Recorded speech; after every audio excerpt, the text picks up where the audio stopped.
本人の働き方について外国の方に質問すると、日本人は働きすぎ、残業しすぎ、もっと家族との時間を大切にした方がいいといった意見があるようです。最近では働き方改革や雇用の多様化で労働環境は少しずつ改善しています。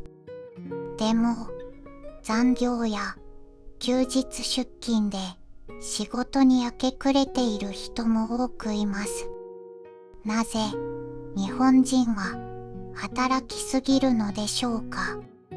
日本人が働きすぎる原因としては、次に挙げる5つの理由が考えられます。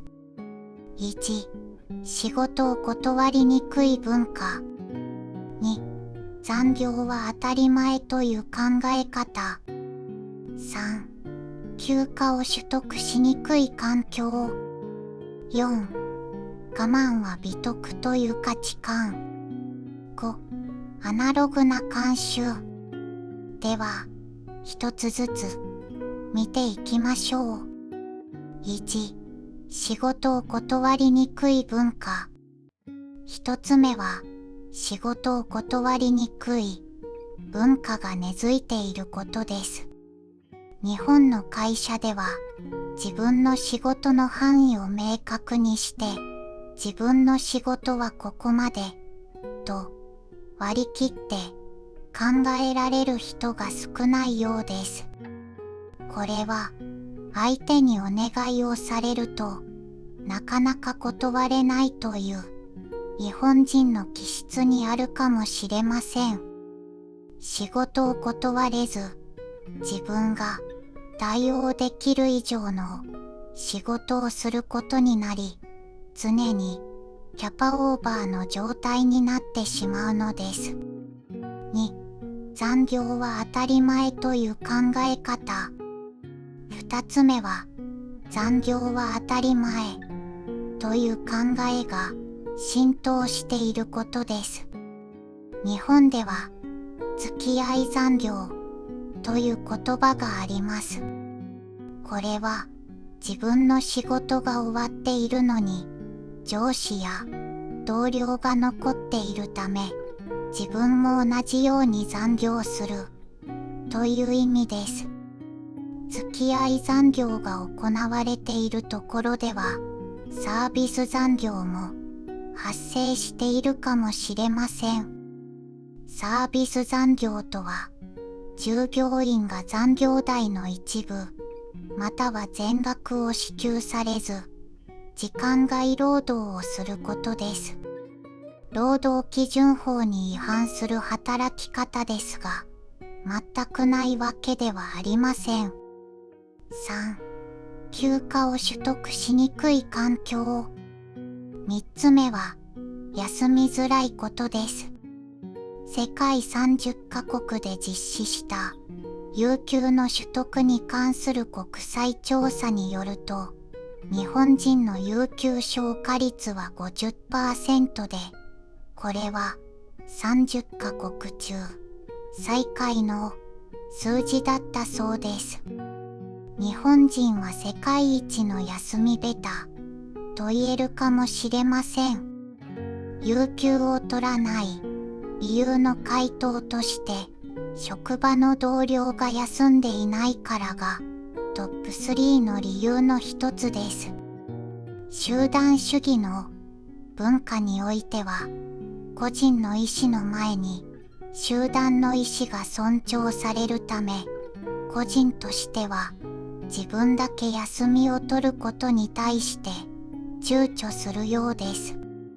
結果、休むことに対する後ろめたさを感じるのです。4、我慢は美徳という価値観。4つ目は、我慢を美徳と考えている価値観です。体調が悪くても会社を休んではいけない。病気でも働かなくてはいけない。作業量は多いが、自分が少し無理をすれば、終えることができる。これらの考え方は、日本人の特徴とも言えます。自分の体調や状況が良くない場合でも、自分が我慢し、物事を進めようとするのです。5. アナログな慣習。5つ目は、未だ残り続けるアナログなやり方です。例えば、ファックス、印鑑、紙での資料などが挙げられます。コロナ禍後、少し状況は改善したものの、まだすべてがデジタルデータに移行していない会社も数多くあります。そのため、会社の印鑑をもらうためだけに出社する人も多いのです。日本人が働きすぎる理由は、今まで見てきた1から5までの理由からです。これら長時間労働のリスクの一つが過労死と言われています。過労死はそのまま英語の辞書に過労死として登録されている言葉です。